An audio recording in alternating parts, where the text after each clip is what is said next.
Matisa yakase ya traba bonting. And I think say and yaman kitin kitibi lapses in kitin kitibi cabinet ministers are Mr. Chuomo says you want to do anything.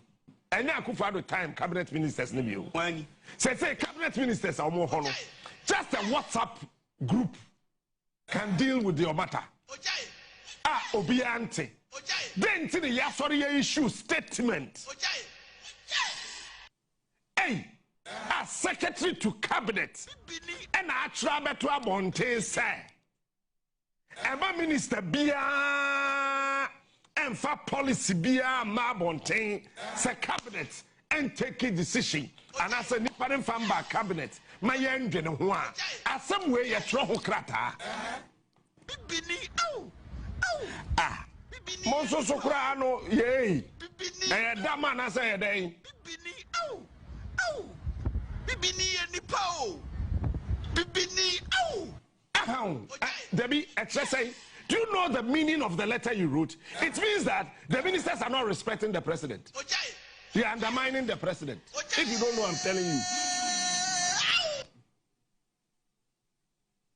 At the media general, now anti-BA issue statement say, manager BA me frewa one fano me query. It means that group CEO from managers now woman fa. And on it say they are disrespecting the group CEO. It is a minister be the policy be babonting. Say policy ni you say and you. It's cabinet ministers no do why say kwa. You are here to be in cabinet. G a troll letter. Emma letter ne babonting. I'm the whole world who say. But the point is that then they find the policy. Say Obiko vet na ye bisa no question say and then obetimi aye Emma ministry na ye soronko then obetimi aye Emma Ghana fa bra boasesa necessary nipa ne kasa asem no vetting committee na enam santi ye gini tuma president declare ta share say be di minister na so oba na se sa de na o kan ye vetting committee no o person ye ho adwuma we say a policy and call cabinet. What are you talking about? Chief of Staff, I think that the Secretary to Cabinet got it wrong.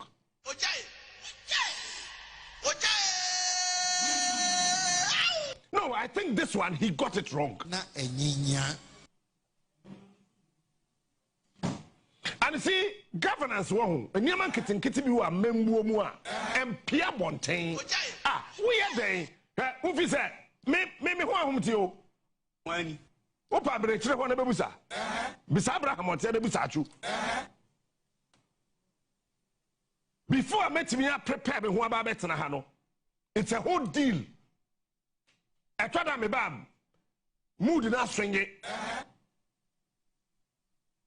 Me do I met you, I thought I'm to meet you, be answer and pay me do I morning. Oh, just one in Faho. You see, I don't know, I should to be in Quatra. Baby, I know Kokasa Captain Smart Band of Peno, Oduha, unusual of him. Odua, morning. I don't know, yes, Adam, yea. Morning. Oh, my away. It is a Chukoya. Now, it's a truck, what's a issue statement. Say Captain Smart Band of Peno, Odu studio control room, morning. When young Canabontain.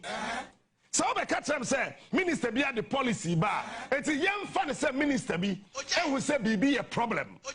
Now I didn't need a policy direction, but ever cabinet, ever delay, any pabewu, any pabeyare, be say, and see on make a statement. Where so mini a year friend say, secretary to cabinet, ever issue statement. Wait, where? You want work of I. You are penny in a cogigis, can you one of problem? Nobody you could have said, Mama, or Yakoba, said all kind of appreciate them. I don't know, Americano. Please,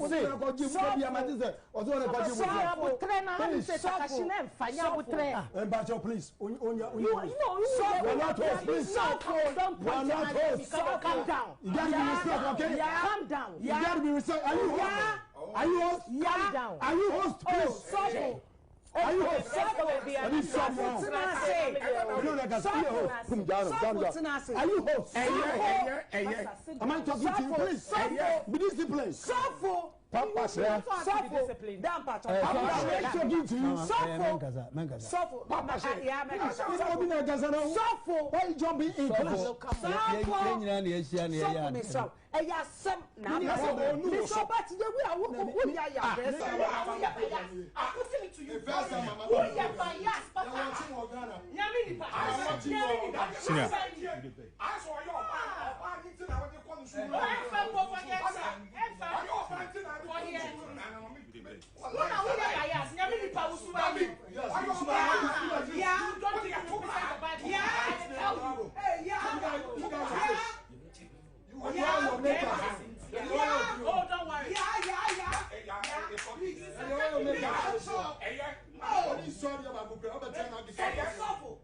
We've been watching you guys. Who watching? Say you'll be watching us. Yes, every day I'm watching. The song doesn't belong to you. I'm not saying the song doesn't belong to me. Suffer. You have to be fair in your program. We are doing. You have to be fair in any case. You have to be fair. And you can't want to make Ghana. Yes. Are you from the I am representing Akosia Bimpoma. Are you a black? Are you a black? Of course, yes. You are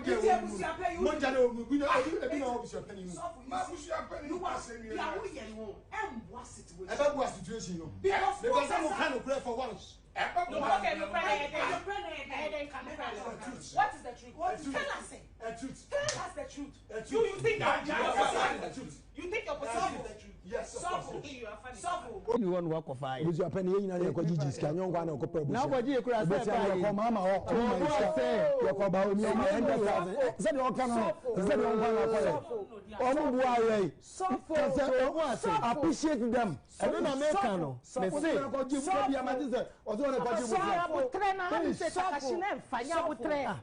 please.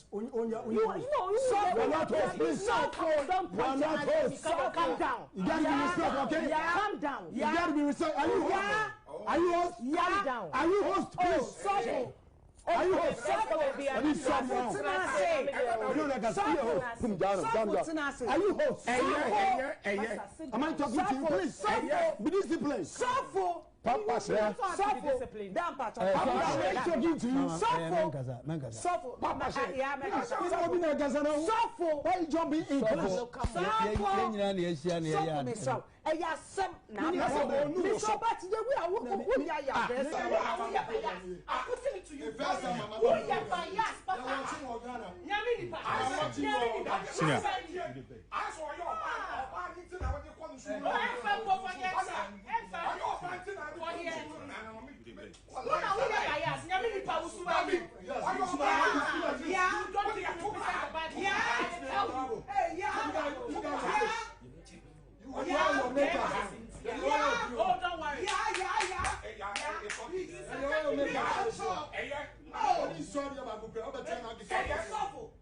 We've been watching you guys. Who watching?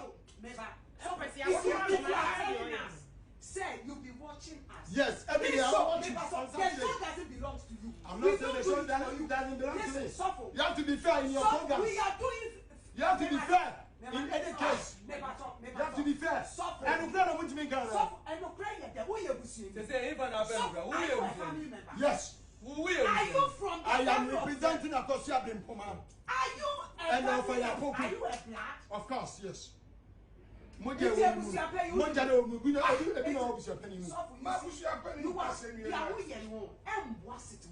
situation. Because I'm kind of pray for once. What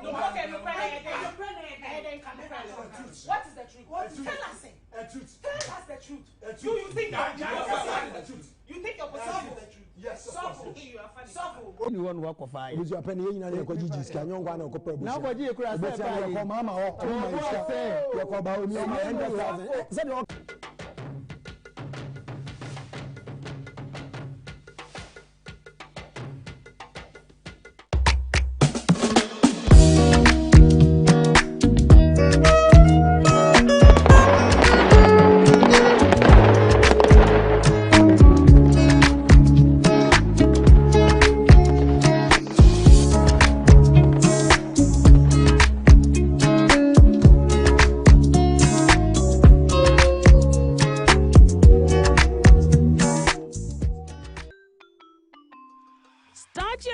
play the right way, filled with confidence to take on any challenge. Pepsodent Kids contains the right amount of fluoride and sugar acid protection to care for their developing gums and teeth.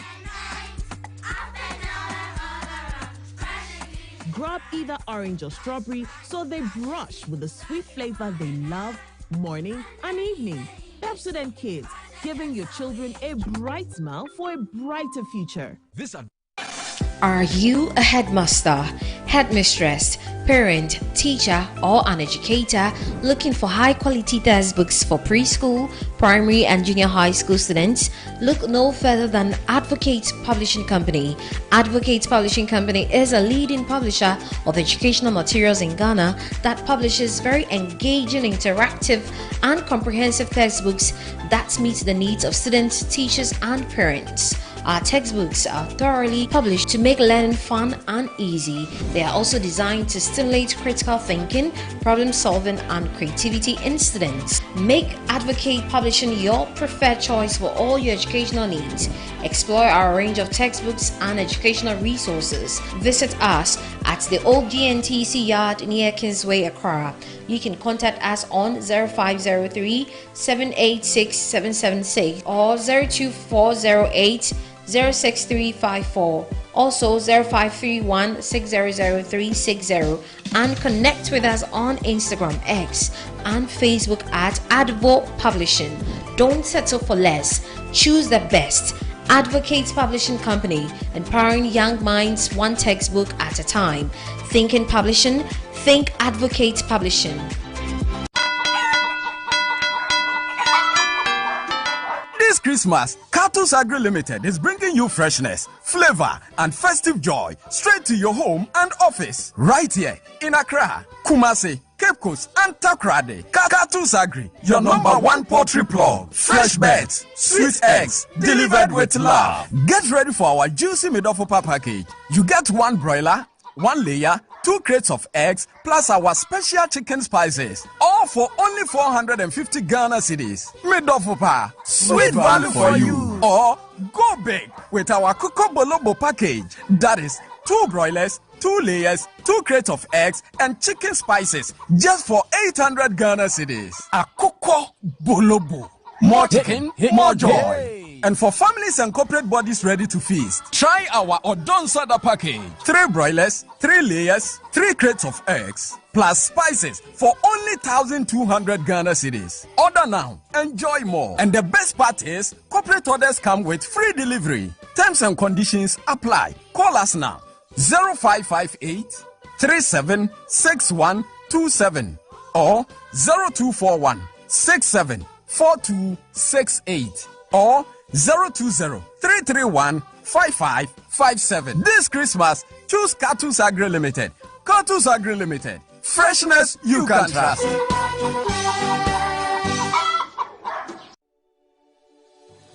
In a world where everything is connected, your business's security is only as strong as its weakest link.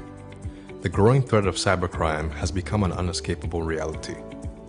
In 2025 alone, the projected cost of cybercrime is expected to grow to $10 trillion globally, with small-medium businesses disproportionately targeted.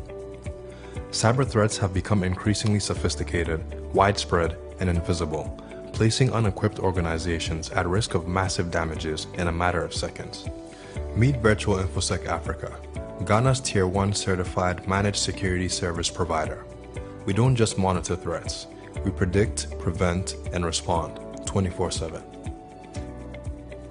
At Virtual InfoSec Africa, we deliver bold and cost-effective cybersecurity solutions tailored to your organization's size and complexity. Whether you're a startup or a national institution, our services scale with your needs. We offer 24/7 SOC monitoring, early warning threat intelligence, managed detection and response, digital forensics and incident response, and predictive analysis and threat hunting.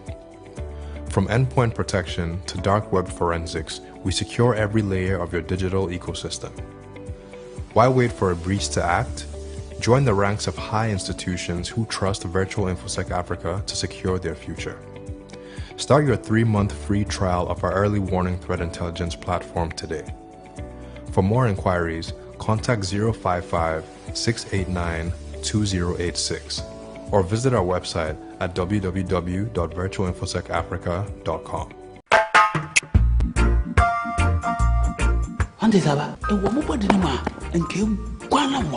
Oh, Jose, and I'm the Asamesio.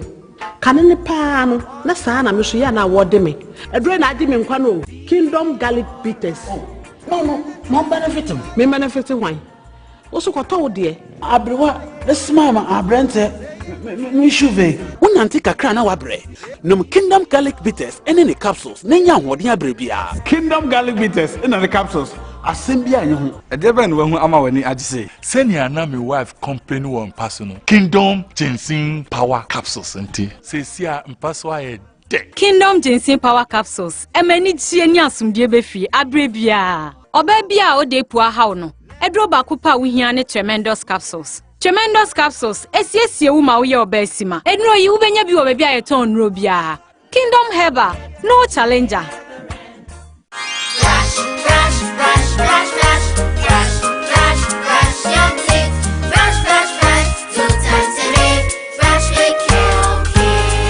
Hello, my friends. My name is Calkit Toothpaste. Wow. I was made to be gentle on your gum, but protected. I will protect your teeth from cavity, make your teeth whiter, stronger, keep your mouth fresh all day. And best of all, I'm strawberry flavored.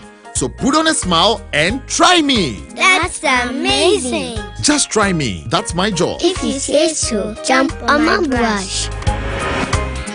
Makes your teeth stronger, chicky whiter, chicky stronger. Yay! You did it! I'm glad you like your new toothpaste. Don't forget to brush both day and night. Calkit. Happy smile.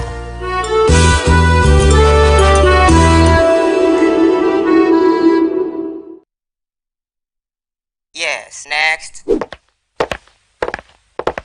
Hey, Nadia Benson, Asamo. Me didn't tum. Mr. Freddy Calico just call me cockroach. Now, Mr. Freddy once now. Hey, that's you. Improve car. Yeah.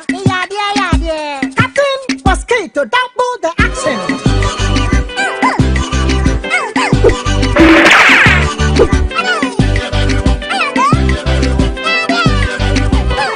Me did it, Sasso spray. Mr. Freddy Sasso quell. Yeah, go to my Sasso.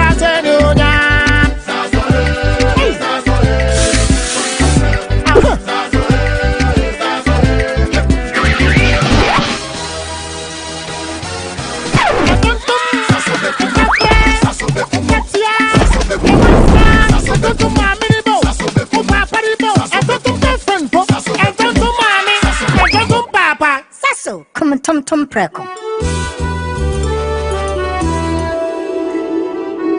The biggest cultural explosion of the year is here. The Afro-Brazil-Ghana Festival 2025. December 12th and 13th at the Kwame Nkrumah Memorial Park and Mausoleum. It's coming alive with 2 unforgettable days of culture, food, fashion, and music. Enjoy electrifying performances from Bansi Gadam, Adam, Go Get 'Em Episode, Wiyala, Amanziba, Big Twins African Music, and Dance Ensemble. Simon from Burkina Faso. And representing Brazil, Aline Crew. This historic festival is organized by Big Twins African Music and Dance Ensemble in collaboration with the Embassy of the Federated Republic of Brazil in Accra, supported by Ministry of Tourism, Culture and Creative Arts, Ghana Tourism Authority.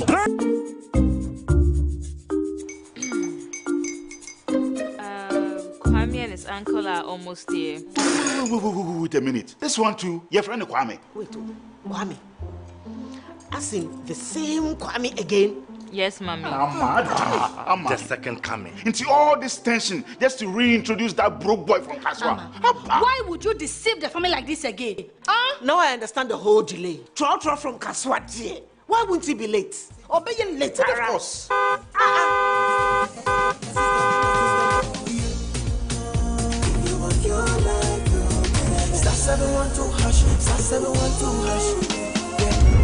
Go be the luckiest, go be from Georgia be luckiest, from not the block she be luckiest.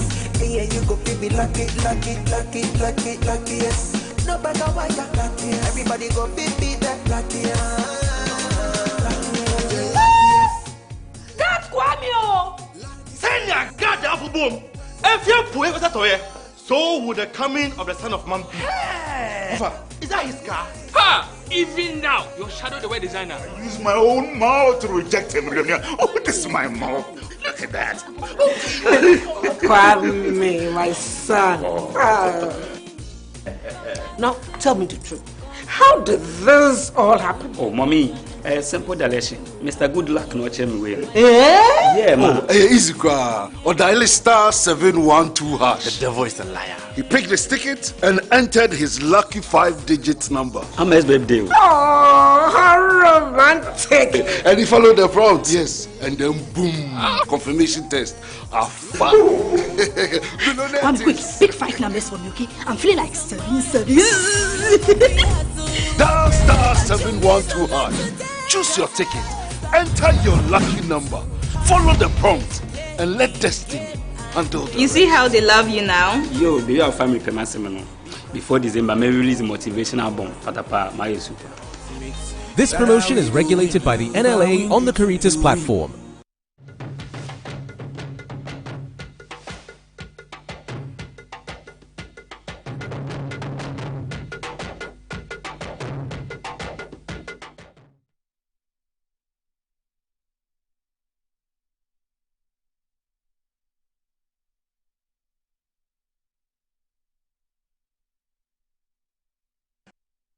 Matesa yakase ya traba bonting, and I think say and yaman kitten bi lapses in kitten bi cabinet ministers are Mr. Chuomo says on the door saying and now Akufo-Addo time cabinet ministers nibi o say cabinet ministers are more honor just a WhatsApp group can deal with your matter obiante then to the sorry issue statement.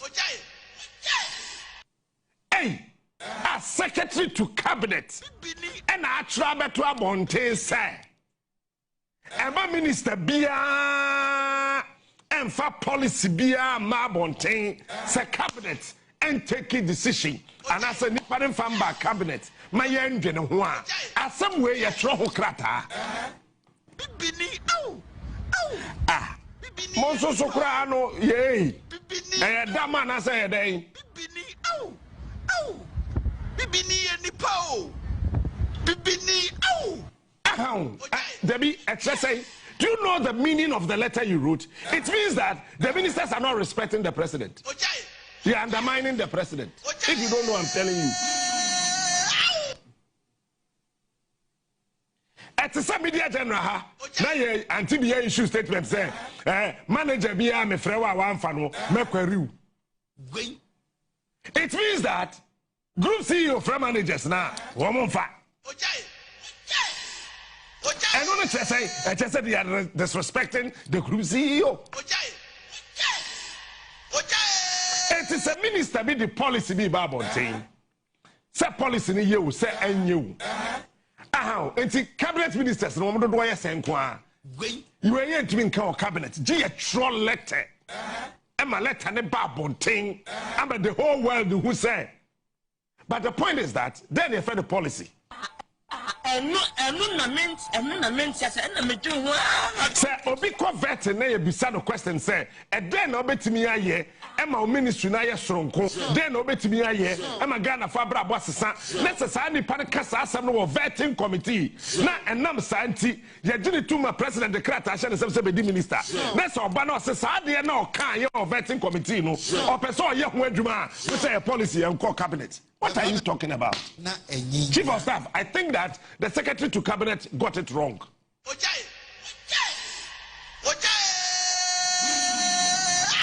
No, I think this one, he got it wrong. And see, governance won. And you man kitten biwa membu mua and Pierre Montaigne. We are there. Ufi said, me who am to you? Opa breakthrough one bebusa. Bisabra kamote bebusa. Before I met me, I prepared me who about better hano. It's a whole deal. I tried to me bam. Mood in our string it. Me do am to after that me to chia obi answer and pay me do am say morning. Oba just one me fa ho. You see? No, I tune to be nkwatra. Baby I know nkokasa Captain Smart ba no pay no. Odu ho unusual of him. Odu morning. Adam sa twenya sa na me ye. Morning. O ma me ne wan. Eti mi sa twuko ya. Na mi sa twa kwatra baby no issue statement. Say Captain Smart ba no pay no. Odu studio control room morning. When yen kana bonten. So be catch them say minister be at the policy bar. It's a young fan say minister be and we say be a problem. Now I didn't need a policy direction. But ever cabinet, ever delay, any pabewu, any pabe yare, bibi be say, enti o make statement. When so mini a friend say secretary to cabinet, ever issue statement. Wait, where? Aka Blameza of Ghana, tribesman Hurisa Nyanzu II. To others, he is the Fat Man, or just Doc. Blameza says he is the richest man in the world, the sole beneficiary of a secret trust fund that last time he counted stood at $27 billion. That's billion dollars. But there is one small problem. The trust is so secret, so complex, he says that he needs financial help to unblock those funds. So he turns to investors, promising them a massive 1,000% return on their money. Put up $1 million, you'd get back $10 million. The mystery of Africa, the promise of instant riches. For hundreds of Americans who'd heard about his secret fund, it was an offer too good to refuse. When people found out that I had invested some money, they asked me, can I put money in? They asked me the story, and they were basically throwing money at me. Barry Ginsberg is a lawyer from Philadelphia, where Blameza first started his operation. Together with friends, Ginsberg handed over nearly $2 million. I said to my father, I said, Dad, it's so outrageous. It's got to be true. I mean, how can you concoct this story like this? What was that story? Where did the secret billions come from? They came, Blameza said, from this man, Kwame Nkrumah, the late first president of the Republic of Ghana. Before he was deposed in 1966 after 10 years of rule, according to Blameza, Nkrumah smuggled out tons of gold and some of the country's huge cocoa profits into Swiss banks. He then set up the Oman Ghana Trust, making his friend John Aka Blameza its sole beneficiary. At least that's what Blameza said. I thought that he spoke with sincerity. I looked him in the eye, and he told me what the money was for. So you decided to invest. Walter Hodjuk is a wealthy businessman from New Jersey who met Blameza through friends in Philadelphia. How much have you put in over the years? Considerable. Considerable. I've heard $7 million. Fair statement? Considerable. You wouldn't wave me off that figure? No, I don't think so.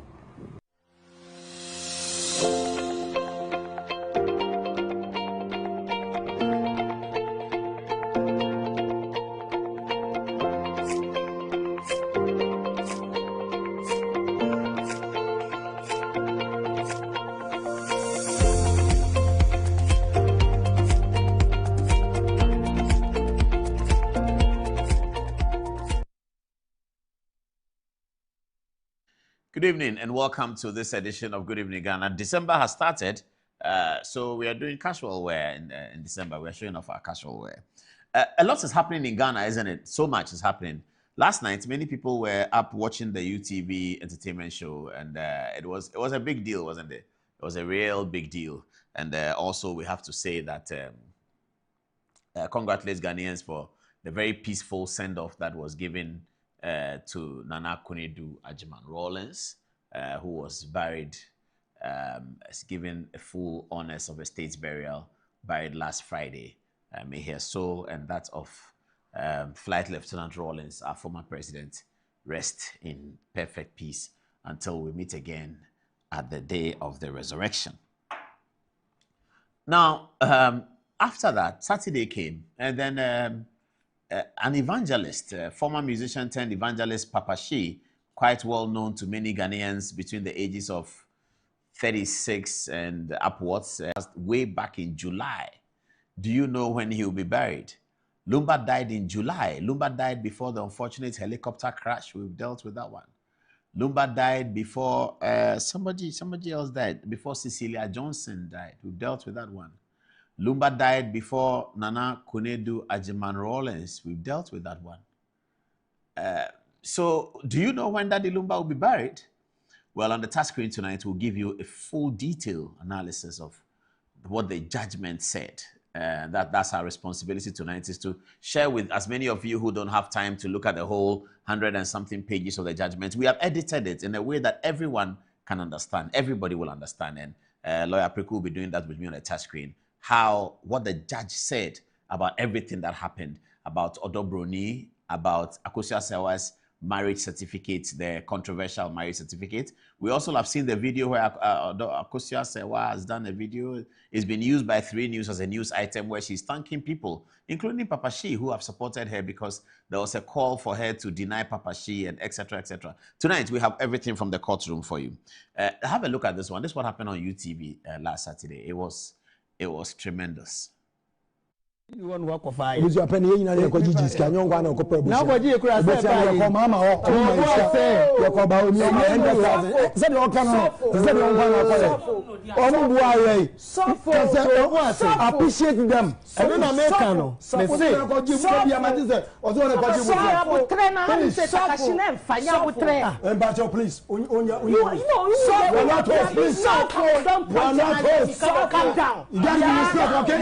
down. You gotta be respectful. Are you host? Are you host? Calm down. Are you host, please? Are you host? Are you host? Are you host? Am I talking to you, please? Be disciplined. Papa, discipline. Damn, Papa. I'm talking to you. Suffer. Papa, suffer. Why you jumping in?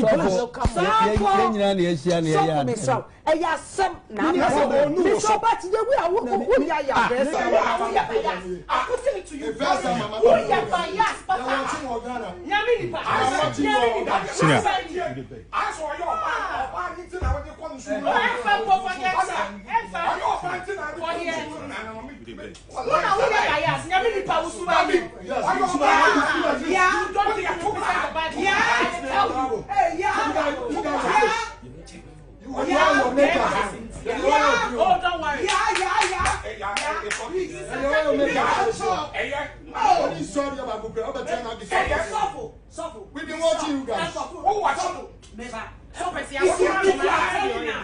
Say you'll be watching us. Yes, every day I'm watching. The show doesn't belong to you. I'm not saying the show doesn't belong to me. You have to be fair in your program. We are doing. You have to be fair in any case. You have to be fair. And the prayer won't make Ghana. And the prayer that we are pushing. Say even our family member. Yes. Are you from the I am representing Akosua Bimpoma. Are you a black? Are you a black? Of course, yes. You are what is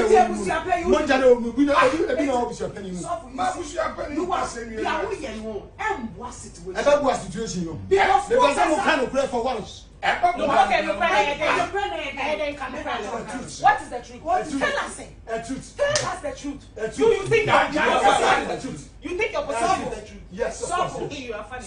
Only one work of fire. Use your penny in a cogigis, can you one of Copper? Now, what you could have said, Mama or Adolfo, and Papa, Akosua Sewa for Suna, me fremo de Asida, Kesti, Emma. It can't the Asida, in young coupon. It also must sit down social media platforms so for you now. It also made the Ghana for Sunina, the Fuyina, so Medamasi. Legal wives for legal wives for husband. Adolfo now, mean to me car, a dinner meboba, mean to me mobo, for Papa Shee, or so for. Maybe by a name in him say, you are the fossa. Not much redo. Mamma me who say, say, Miss Udofubi, etivo. As say me by no, nip Marco and a mania be and so no still, Mudina painting time a cheek. You come to join him with Damasi. But Mamma me who says, so me can't be. Timomo and 4 door. Efambom na yenye baako. Na nkunimdi no eye dia. Cause de ode ne ho to Awurade so no. Ade nyara di boa no ma ewie ne yie. Yesu ye de ho ato no so. Ti me damase because enye na dom anka menim sɛ mu nyina akra no na obi kai me. Nti ma sɛ nyina ne sɛ aseda enkam obia Awurade hwɛ mo so. Na on kai ho. Yesu di mu no. Nkunimdi ebeba. Nkunimdi bi Awurade dia. Nti no edamase. The reason why this fight occurred in the UTV studio, it was a judgment given by Kumasi High Court by Madam High Court Judge Arthur J. Justice of the High Court. She gave a ruling, and whilst the ruling was the outcome of the ruling was quite well known, which is that both Akosua Sewa and Odobroni are legitimately traditional wives of Daddy Lumba, the legend. That's what came out. But how the judge came to that conclusion, UTV did not quite discuss that. Because Ebusha Penyin, who was sued, was in the studio, and Papa Shi, who is part of you heard Akosua Sewa's video showing gratitude to Papa Shi. Papa Shi is part of the advocacy group, if you like, advocacy group for Madam Akosua Sewa. What we are going to do tonight, we'll try to stay away from a lot of the gossip. We are going to go to what the judge said, or everything that she said, so that people can really appreciate it. Because when you watch the fight on the UTV video, you wonder who actually won. What did the judge say? Akosua Sewa does a video and says, thank you. What was she saying? She says, thank you very much, Madam Asepa, Madam Munyinase, a chita for Madam Ase. Team legal wife. That's what she's saying. So she's showing gratitude to a certain category of people. Does it mean that she feels victorious from the court ruling? Ebusha Penyi on TV, on UTV on Tuesday was very happy and very excited that the funeral is going to occur on the 13th of December. Papa, she says, no, the funeral is not going to occur. A date was given by Impenyi for 13th December. Impenyi 4 have not come to say they have changed the date. So I don't know whether the date has changed or the date hasn't changed. The High Court judge at one point was reported to have said to lawyer Kusi, my very good friend CJ Kusi, he is my good friend. When you see him, you call him CJ Kusi. He will tell you that it's Paul. I don't know who told you about that name. I used to call him CJ Kusi. He sat in front of me in class, so I know him very well. CJ Kusi, if you are watching, good evening. How are you? Okay. We used to call him CJ Kusi. For his exceptional prowess in procedural law and things like that. So we nicknamed him CJ Kusi, but his name is Lawyer Kusi. So I know Lawyer Kusi that well. So Kusi had told the general public that the judge had assured him that she was going to proceed with the matter expeditiously and finish quickly ahead of the funeral. So how should we interpret that? That the judge said he was going to finish ahead of the funeral. The judge has finished ahead of the funeral, and there's still concern that the date of the funeral is yet to be settled. Tonight we'll settle all that. We are on a phone call to other people who know about this matter all over the world. So you give us some time. In 10-15 minutes, we'll finish up. We'll come and tell us everything that we know about what the judge said and what should be done. Meanwhile, let's begin with some politics. We'll do some politics before we get. These two politicians on my screen are fighting. I told you before that they are fighting. I'll tell you why today. I told you before that Idrisu Haruna, the Minister for Education, and Samuel Okudzeto Ablakwa, the Minister for Foreign Affairs, who is an Odadie, are fighting. They are fighting gidi, gidi, gidi, gidi, gidi. And I'm going to tell you why they are fighting tonight. So what has happened is that, first, for you to believe me that they are fighting, I need to show you two videos. Now, the first video I'm going to show you is Idrisu Haruna here, speaking at Mauli Secondary School for their, I think it was their 75th anniversary, Mauli 75. And he said that you cannot keep your hair and come to school, and you remember that sparked off all the whether to keep the hair or not to keep the hair. The foreign minister, Okudzeto Ablakwa, goes to his former school, having been invited as the guest speaker, which for this year at PRESEC was quite different from the special guest of honor. So there was a special guest of honor, and then there was a guest speaker, which was him. He is part of the government of Haruna Idrisu. He didn't have to say that, he didn't have to contradict the education minister. He didn't need to. In fact, it was wrong for him to. If I'm chief of staff, he's the one I'm going to punish. Because the one minister spoke first about it. Even if that's not the government position, another minister should not go public against it. So our great friend from Odadie may be wrong in this regard. Because Idris Haruna spoke first, and he is the sector minister. He controls education. And he spoke and said that, your haircut, it won't work. I'm not interested. Go and cut your hair. Shut up over there. That's what he said. And what he said typically will represent the government's position. Then weeks down the line, Ablakwa comes to say the opposite. And in doing so, he talks down on the people who are thinking that hair is important. First, let's see Haruna Idrisu. There is an ongoing debate in social media about haircuts and size and length of hair in secondary schools. We will not tolerate it today, we will not tolerate it tomorrow, and so long as we are molding character. If we give in to hair today, tomorrow it will be shoes, and the next day it will be the way they dress. Therefore, as part of our disciplinary measures, headmasters and GES, you are accordingly empowered to take full control of how students behave on your campuses.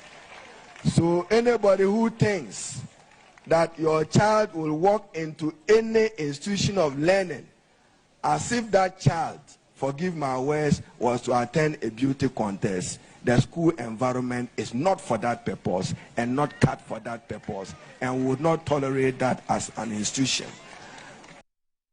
That was the Minister for Education speaking at Mauli Secondary School 75th anniversary.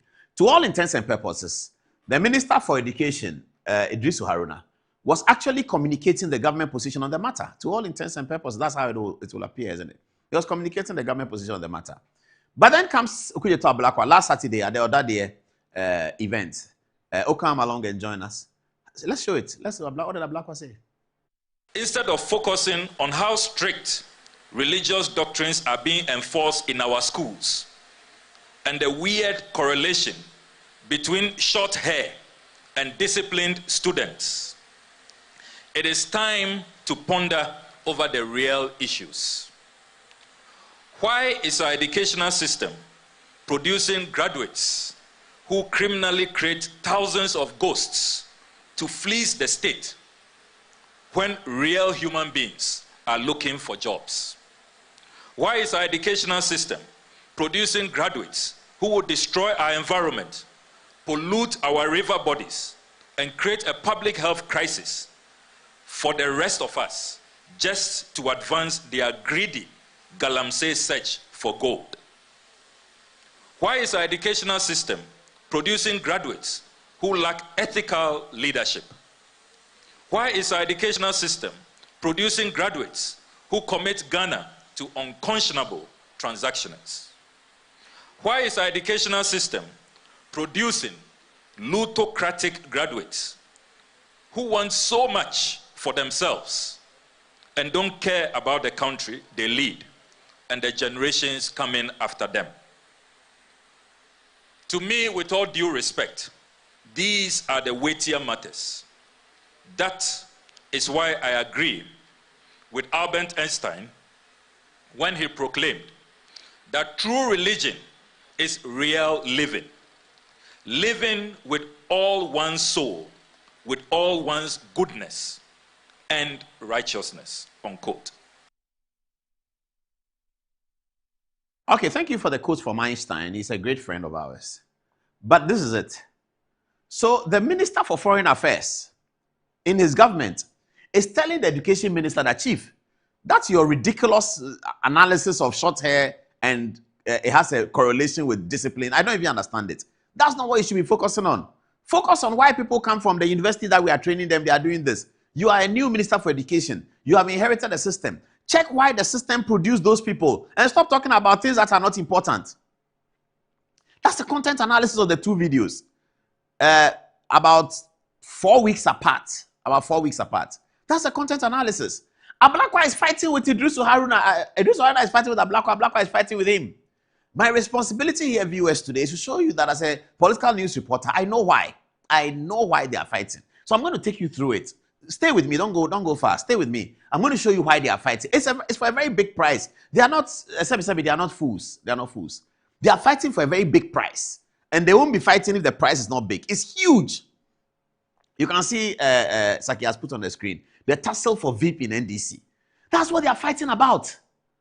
That is the fight. They both of them want to be the next vice president if the NDC were to win 2028.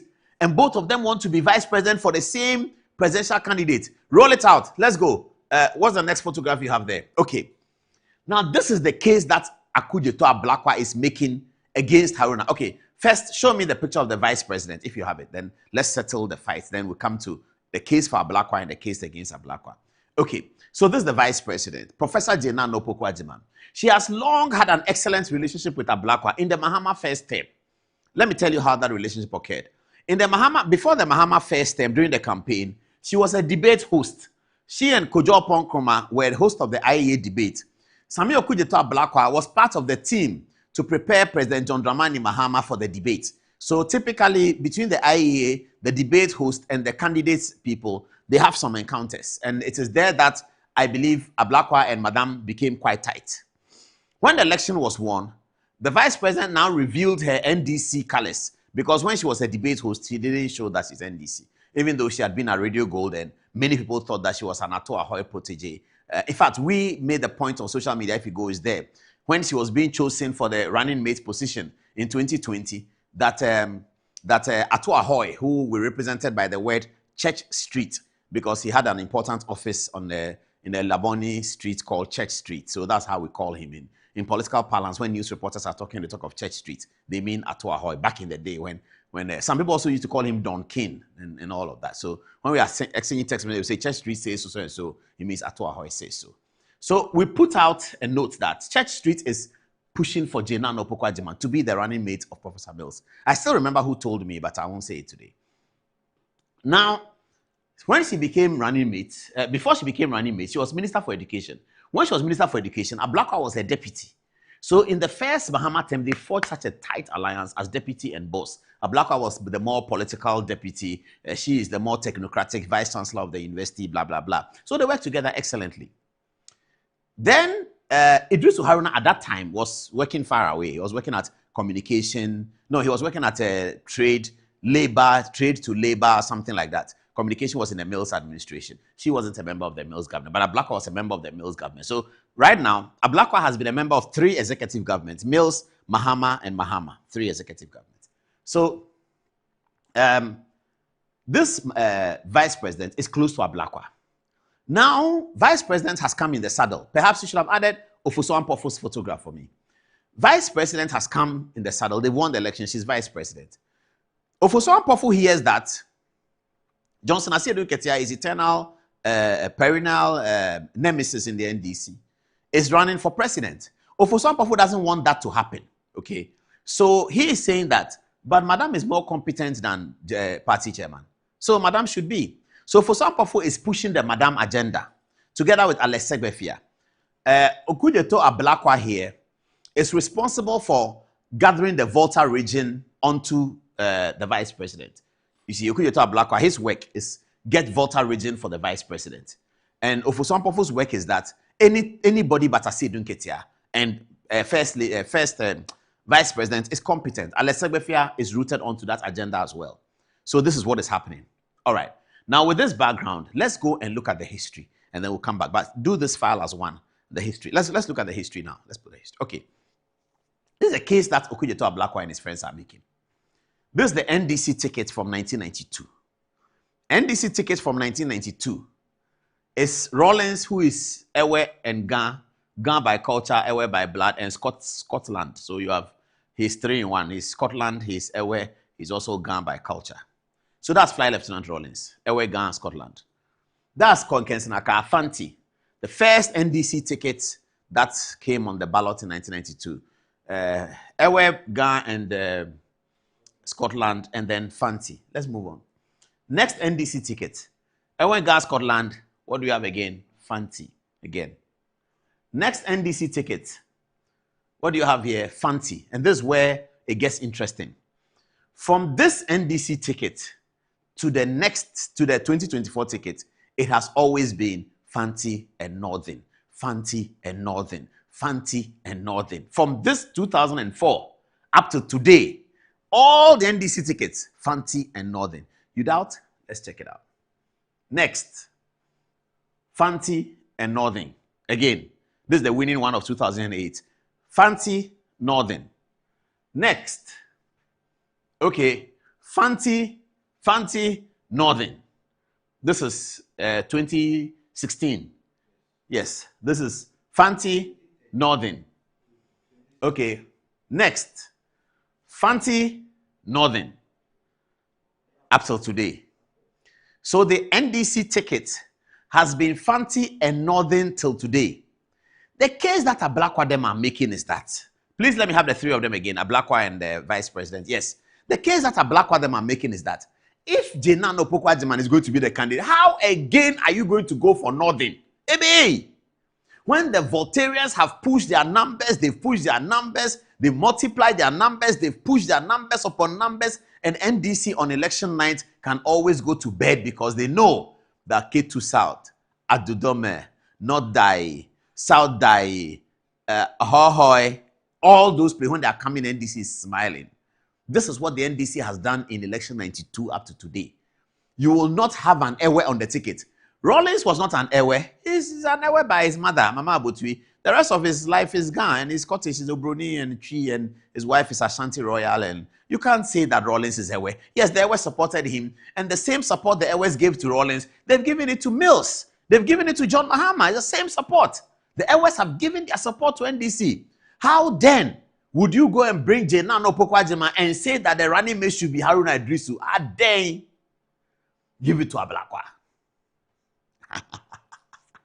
This is the fight. Now, the people who are controlling some of the affairs are not looking yet at the presidential election. They are looking at the primaries. The primaries. Now, Madam is going to run the primaries. She's older, so she might not be able to do everything that...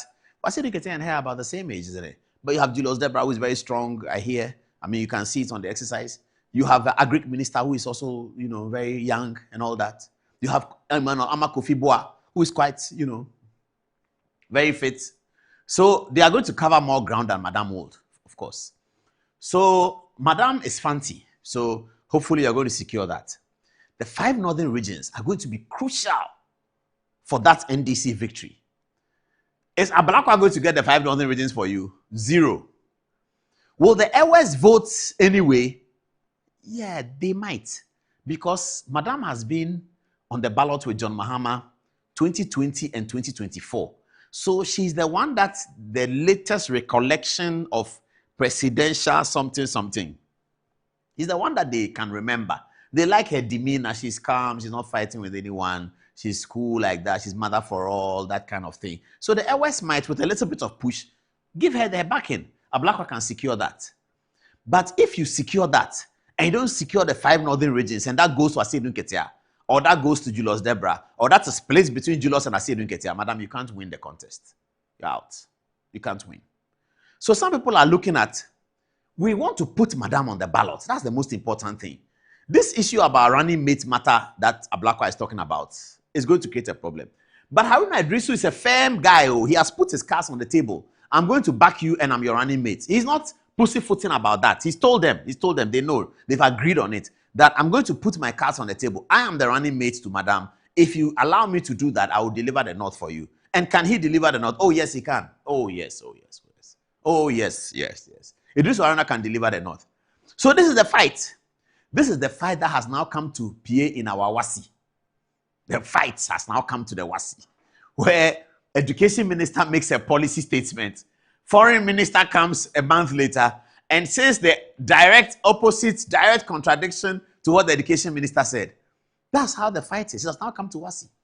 Let's move on to the WASI, and then we are ready with the Lumba story. Don't go anywhere. We move on to the WASI story. Let's get on to the WASI story. Okay. This is the letter that came from the West Africa Examinations Council. Have we moved? Okay. It's a press release. It says, the West Africa Examinations Council wishes to inform its numerous stakeholders that it has released provisional results, blah, blah, blah. We don't have too much time. Let's move on quickly. The council will make available login details, da, da, da, da, da. Okay, what do we want to see? The comparison, yes. Okay, so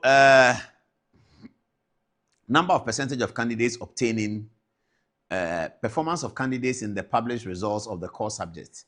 So there's English language, and 69% got A1 to C6, 37% got D7, 9% got E8, and 12% got F9. Ish, when you look at the figures, it's staggering, no? Because even those who got D7 and those who got E8, they are not that strong in the subject. So if you take the D7 and E8 and you add it, it's a problem. Okay, we have spoken to the former Minister for Education. His name is Osei Oedichum. He says that he will give us a full presentation of the angle where he's coming from. So we'll just take the videos that we have. Is it the West Africa Examinations Council? Yes. Let's take the videos we have and then hold it down. Education Minister has promised us an interview by Thursday to be done. He says he's putting his analysis together. Former Education Minister, I should say, and then he'll share with us. So let's look at, that's Osei Oedichum. We spoke to him this afternoon about it. He gave us a detailed lecture, but he said he's putting it together on the touch screen so that we can look at it properly and share with you, our viewers. So that he's making a case that something went wrong. The case being made against him is that nothing went wrong. Your people were cheating. You and Akufo-Addo and Dr. Bawumia, you were cheating. That's why they were passing. And he's making a case that it cannot be the case, but something went wrong with the preparation. So we'll settle that matter as always. Good Evening Ghana, we'll settle it as we're about to settle the Lumba, Odobroni, and Akosua Sewa matter. We're going to deal with it very shortly. All right. In the absence of that, should we take a break and just get ready for the video? Yes, the video. The video of the WAEC PRO, is it? Or GES PRO? Oh, Osei Oedichum himself. Let's hear him. NDC by Omanya Mwampala. Now you have teacher for intervention grant allowance. Someone find the after school program. A day before school. No one from Mwampala.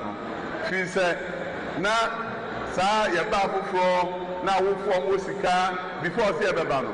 We are for now Wosika no put you for extra classes. Yaba na so baby. Yem pesa onyani so ebetra no nko extra classes." Any chairs come teachers, Emma headmasters nyabi, even cooks almost school nyabi. Someone from one column, no one prepare for the exam.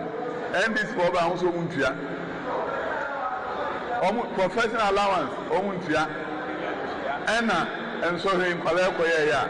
Ofa for Casa, a nipa name be mathematics and kunta. We nipa name be a mubaku enya F. Say. And not trying to say about never say we can do no. As I said, near about 12 months, near say woman. Meaning, say, people in the Yanya market say, Ghana versus other your mind can say, a bay MPP. A bay MPP.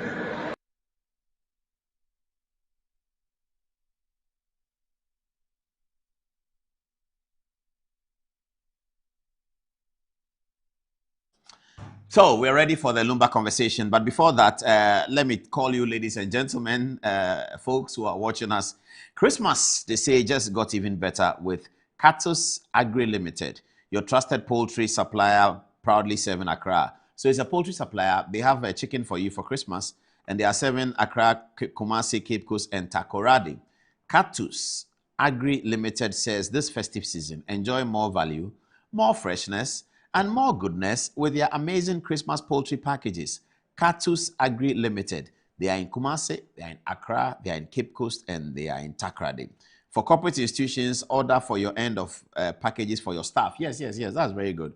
So please, the number is very important. Let me tell you slowly. And they also have broilers, layers, and fresh eggs as well. So the number is 055 055 837 6127. 055 837 6127. You can go to their website www.catusagricom. So that is www.cartusagriccom.com. Yeah, and then you can first grab Midofo PA package for just 450 cedis. That's for household. You get 1 broiler. For 450 cedis, you get 1 broiler, 1 layer, 2 crates of eggs, plus delicious chicken spices to complete that holiday flavor. Oh, that's interesting. Then they have another package, 800 cedis. That's Akuko Bolo Bolo package. That's one. You get 2 layers, 2 broilers, 2 crates of eggs, 4 chicken spices for perfect Christmas feast. Then they also have Odon Sanda package. That's 1,200 cedis. For that, you get 3 layers, 3 broilers, 3 crates of eggs, and tasty spices. Plenty for the whole family. So don't wait. Please take your Christmas order now. Remember, the phone number is 055-8376-127. The other numbers that we put on our screen. Okay, let's take a short break. When we come back, we go all the way to the Kumasi High Court. What did the judge say about Daddy Lumbe's case? Why was there fight in the studio of UTV? And who has a right to determine the date of the funeral for the Ghanaian legend? Later tonight, Amadou Alhassan Bello will be coming to us with the coup in Guinea-Bissau. Quite an unfortunate occurrence in Guinea-Bissau. We would like you to know about it. We'll share what we know with you when Bello joins me on the touchscreen. Now, though, it's a short break. It's 4 minutes past the hour of 10 o'clock. This is Good Evening Ghana, and it's live.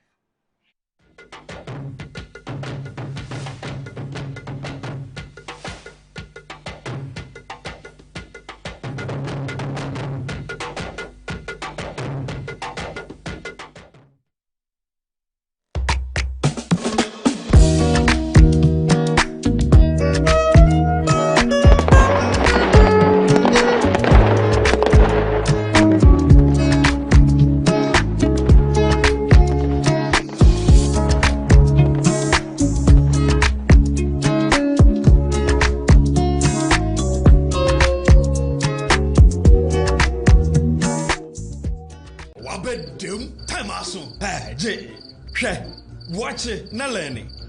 Missy, watch and learn. Makwema besisia.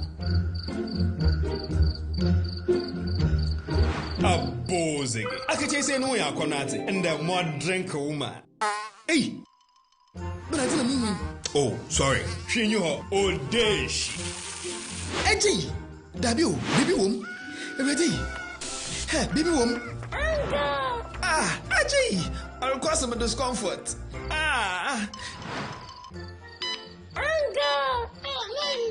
Sorry, well, uncle, where would the dad? Why your funeral? Say a sorry insecticide GB at a user.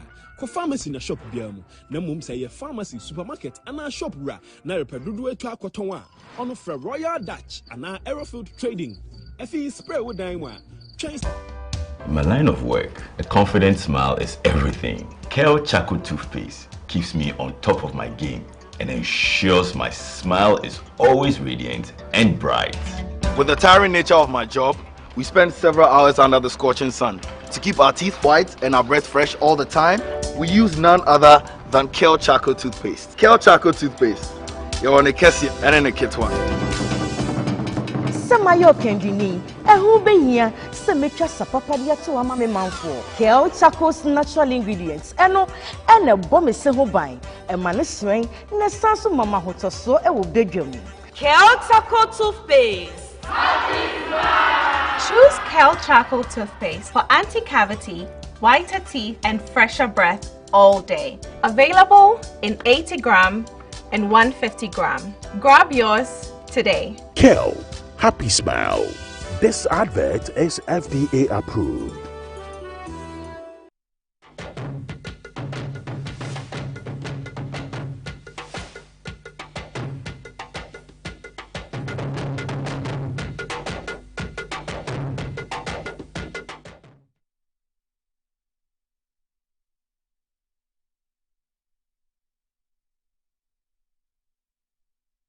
Get a video of okay. I was telling them to get a video of Daddy Lumba thanking Honorable Bruni. But before we go to the touch screen, let's go to Nahum for some text messages from our viewers. They're always very important to us. Nahum, what are people saying?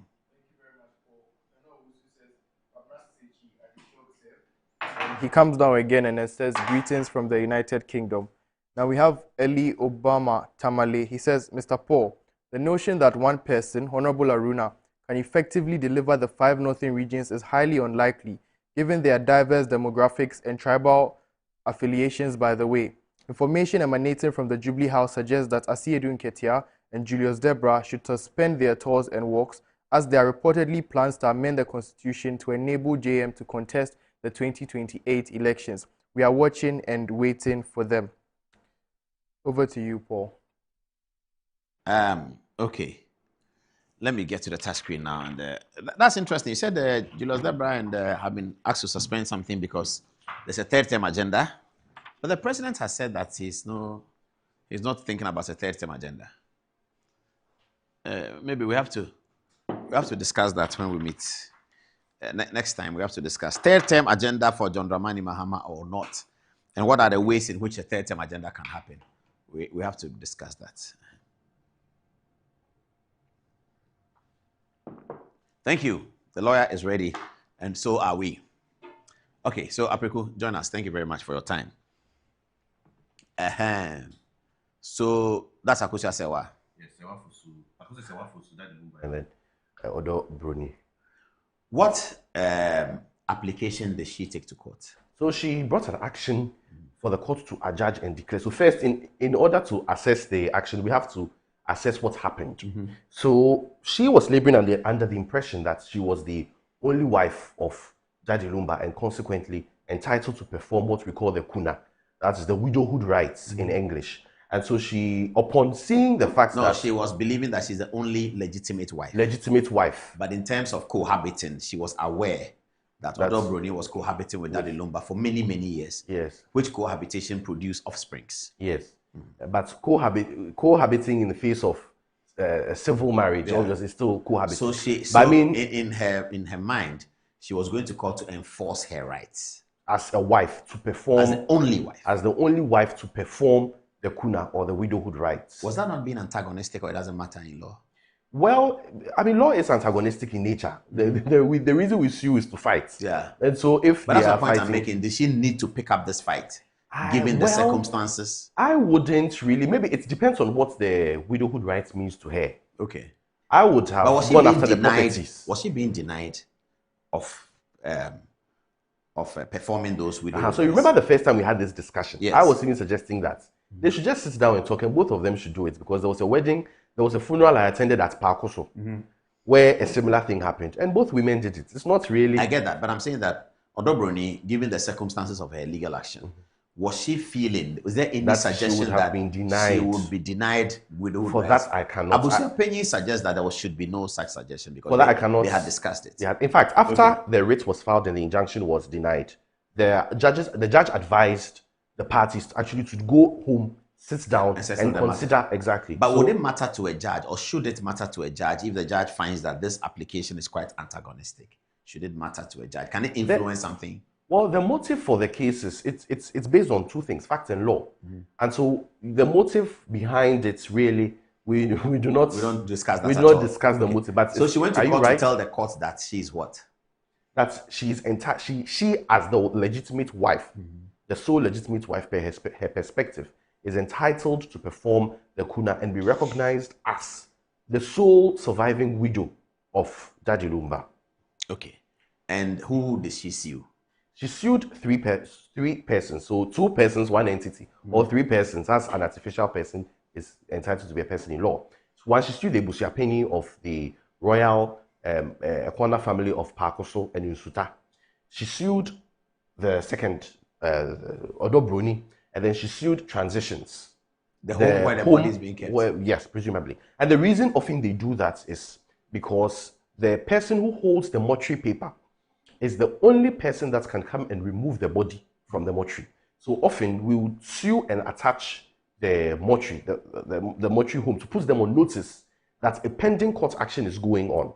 And so if anybody comes with a mortuary paper, or you should think twice before you release the body. Otherwise you fall foul of you may fall foul of of the law. Because you are more or less sidestepping or going ahead of the process. So her lawyer was Kusi, whom I know well, was Odobroni represented? Yes, she was represented by Oseusu of Cardinal Law Group, formerly at Akufo-Addo Prempeh & Co. Yes, I know Oseusu. And was Transitions represented? Yes, they were represented, but I really could not identify the I wouldn't say I cannot identify, but I do not know. I don't have personal knowledge of. For Mr. Oseusu, I know. In fact, his son is also my friend. Okay. He attended St. Augustine's, was my junior at St. Augustine's. So for him, I know very well. He and his son, I know. But I do not know Council of Transition. So when it happens like that, both lawyers will be asked by the courts to respond to the application? Is that what happens? Yes, all of them. So you can elect the 3 defendants, Bibusiapeni, Odobroni, and Transitions, could have elected to be represented by one counsel. They could also elect to pick individuals. The court is not going to force you. It is your individual right to pick who. So will they all have to compulsorily respond to what Kusi has written? Written as in the action when he filed that. Oh yes, because failure to do that means that the court would go on to hear the matter without you. But in responding, at the time, Kusi says that Akosua Sewa is the legitimate wife of Lumba. You are a lawyer for the other side. You don't have any basis to challenge until and unless he brings the matter before the court and you see the documents. Or do they send the documents to you that based on these documents, this lawyer is saying that Akosua Sewa was married, so can you please give us your response? Most often than not, what some lawyers do is that they may write a letter or somebody tell me a demand notice that based on these set of facts, we do not know why you have said so and so is the widow. Consequently, you are given 7 days or you are given 14 days to rectify the issues, or we can have a meeting and discuss extensively. So that means that instead of going to court immediately, they can arrange and have a roundtable discussion. But they didn't do that. I'm just trying to get. That's what they didn't. So it's not compulsory for you to respond to the court.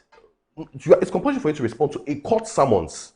But you were saying that before they went to court, show up or write something. You do what you enter appearance. Yes, and then after that. So the entry of appearance is a form that tells the court and the other party that you intend to come into the matter and defend the action. That this is a lawyer. That this is a hand. So if you want... So beyond that, should they respond to what Kusi is saying? Yes. So the entry of appearance is just telling the court that you intend to conduct the case. After you enter appearance, you do something called the filing of a statement of defense. So you file a statement of defense, which will set out all the specific terms. But that's what I'm saying, that this is a matter in which somebody is saying, pleading that this person was married in Germany.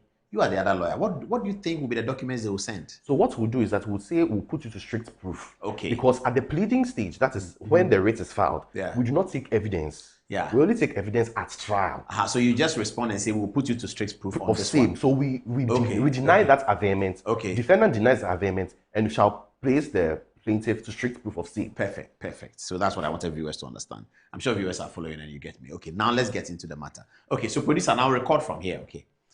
Okay, so she brought an application that she's the only wife. Then what did the court do? So the trial, in fact, after the writ was filed, there was an application for an injunction to prevent the conduct or to prevent preparation towards the conduct of the funeral on the schedule to take place on the 7th of December. At the time? At the time. Same was denied by the courts. The court denied the injunction. So the courts held that the funeral, sorry, I keep saying wedding. Oh, is that where the judge said that she will finish quickly? Yes. Okay. That to be expedited. I mean, with regards to the matters in retrospect, I mean, it's a funeral. We really don't want the body to be in mortuary for a while, and consequently, it was important that the things or the processes end early, so that the funeral can take place. However, it's not. I mean, maybe it's because of the public interest around this matter, but there are some cases where they fight over the corpse for 3 years, 4 years. Fair enough. Let's move on quickly. So that injunction was denied. That means that those who are planning the funeral can go ahead to plan the funeral. Pending the determination of the substantive act. Then what happened? What documents were presented? So Judge Lumba, Sawafosu presented an extract of a marriage certificate to prove, or a copy of a marriage certificate in Germany. I've forgotten the specific town. The marriage registry in Germany, to prove that indeed they were married. She also, or her counsel, also presented before the court a video purporting to be, a picture purporting to be same that proves the conduct of the marriage or the contraction of the marriage in Germany. Now, this is where the issues get a bit technical. So, really, all the issues of law we discussed are the same.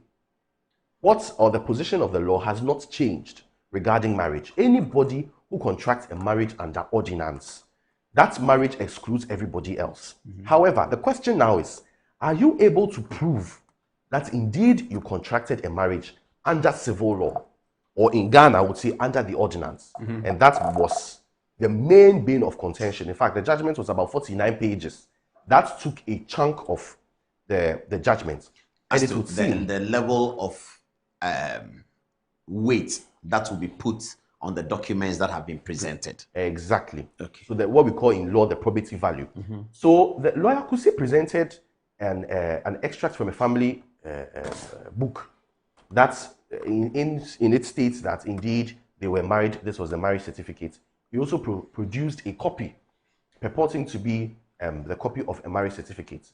Notice that the court found that same copy was unsigned by the parties. That copy of the said marriage certificate was unsigned by the parties being Akusa Sewafusu and Jaji Lumba. Further, the issue of a civil marriage contracted in Germany, if you look at Section 1, Subsection 2 of the Evidence Act, is a matter of fact that has to be proven. So let me break it down. In law, there are mainly two things that the courts looks into. Courts used to decide cases: law and facts. Now, so let's break it down. So fact is, when Kofi Bruni was crossing the road, the red car hit him in front of Sofo Line at Prempeh College in Kumasi. That is fact. So that's fact. That is fact. The law is, where a driver hits somebody at the zebra crossing, he shall be so and so and so. Exactly. So that's the So law. you're now coming to put the facts into the law. Yes. To show that these facts, the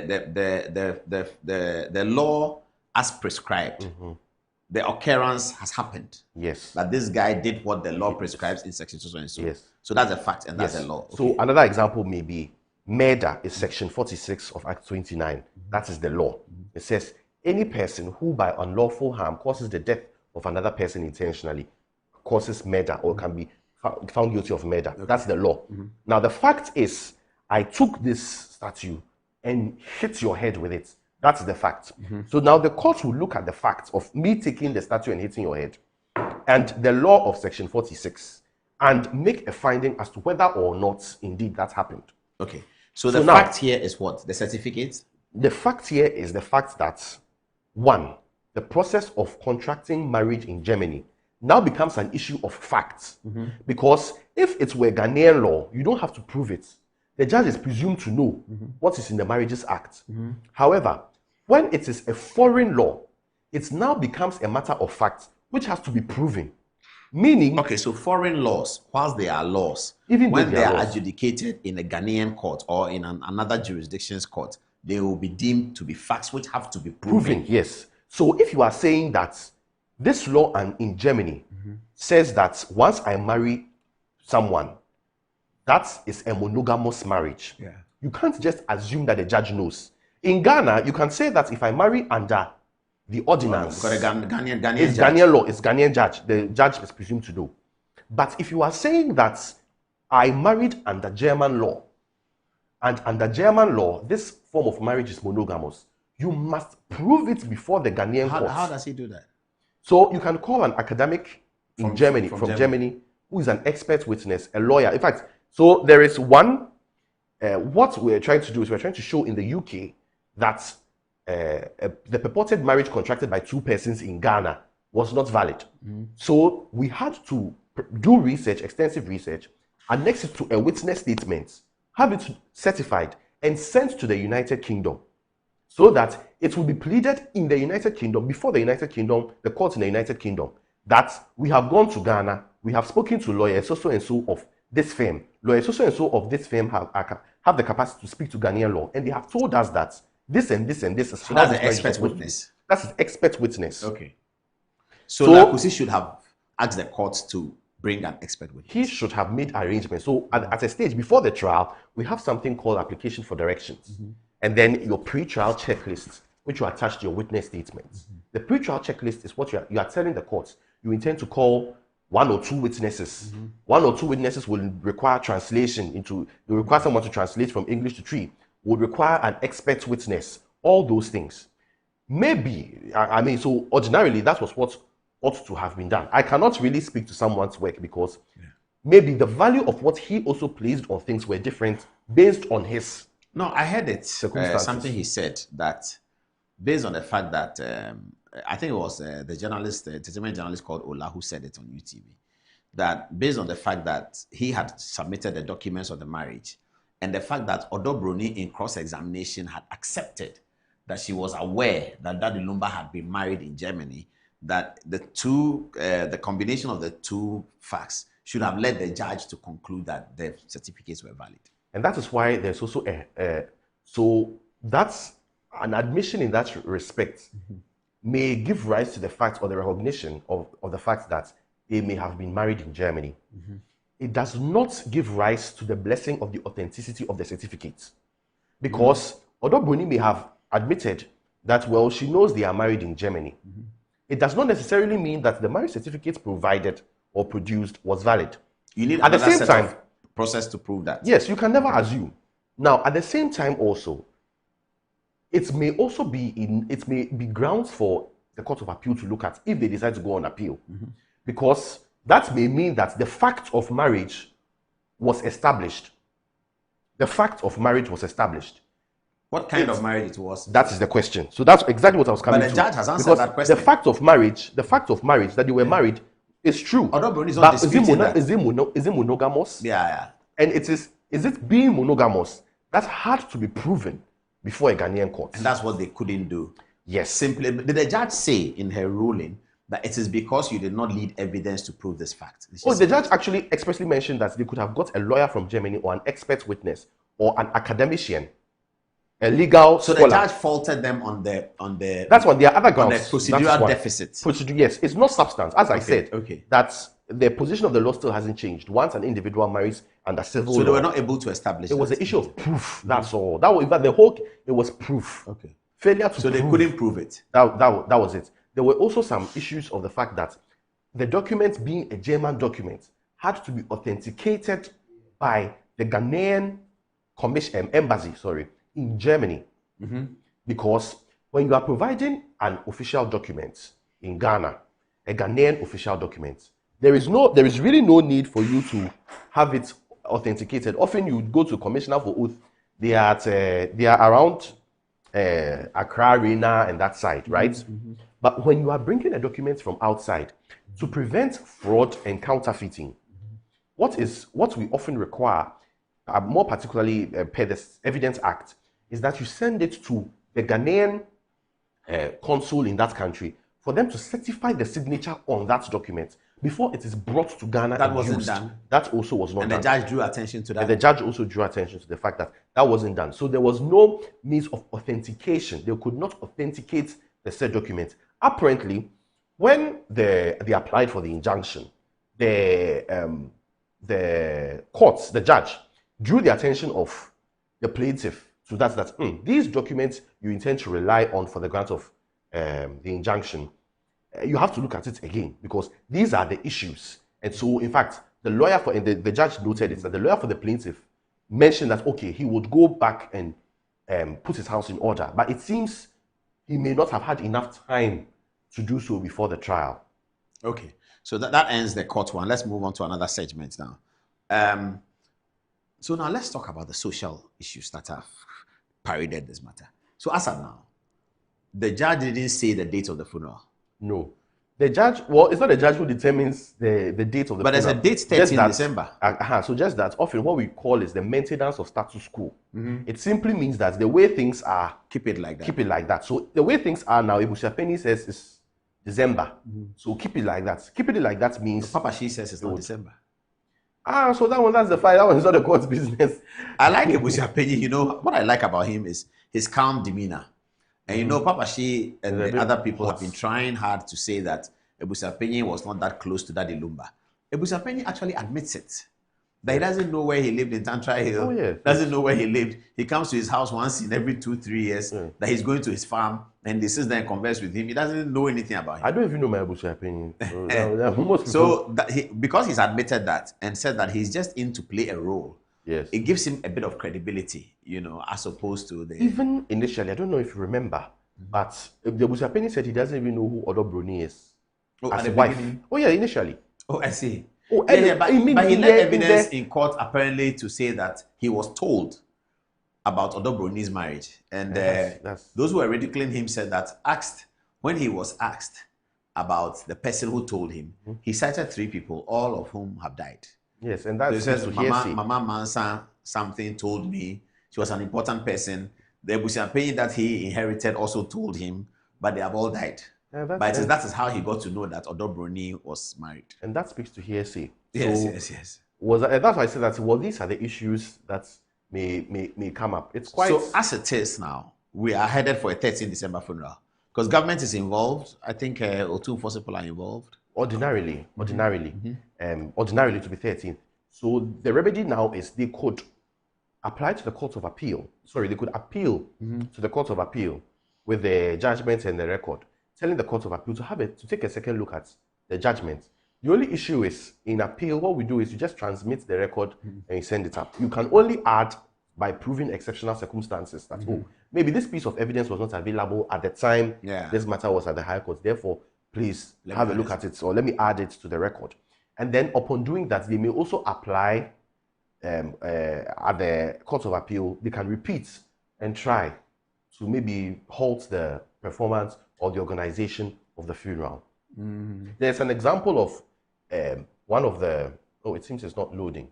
I picked a portion of the judgments, more particularly the technical part. The English, and in fact, the reason we didn't even put it up was it was very technical. So many of the things would not really resonate to the normal. A lot of people have not been able to understand. Let's go back to the photographs. So therefore, an extract cannot be approved. So what's an extract though? Photographs. Photographs, please. So the extract here was an extract from a family book purported to contain, it was a sort of family record. Somebody said that's what they do in Germany. It's okay, that's fine. I want to show us that extract. No, I wanted to expand there are white borders around. Okay. Well, we deal with what we do in Ghana. So the procedure is Ghanaian law. But they said in Germany, that's what it is. So these are some of the things somebody from Germany should have come to say. So it's all about testimony. It's all about testimony. And it's not as if it's something that is not done. It is done. And I'll give the example of one that has been done that I know that someone has done. Let's go to text message, see what people are saying. Then we come back with Alhassan Bello. What's his name again? Nehum? Yes. What are people saying to us about this interesting Lumba topic? Thank you, lawyer. Okay, great. So Nana Owusu starts and he says, Paul, the only thing I find interesting is why the judge didn't subpoena the German embassy to send an official to explain that marriage certificates to both spouses. Again, from what we are hearing, Lumba is a German citizen. Francis McCarthy says, Papa Shea Evangelist the mad person. Francis Boahin also says, Paul, one of the doubts during the court proceedings was that there were no signatures of Lumba and Akosua Sewa on the German marriage certificates. In Germany, couples don't sign on marriage certificates, so they'll give you a copy without you as a couple, your signatures, but rather only the registrar's signature can be found on the certificate. If you can't find your original marriage certificate, you can go to the registrar's office and a copy will be printed for you from their system, but the computer will write on it copy.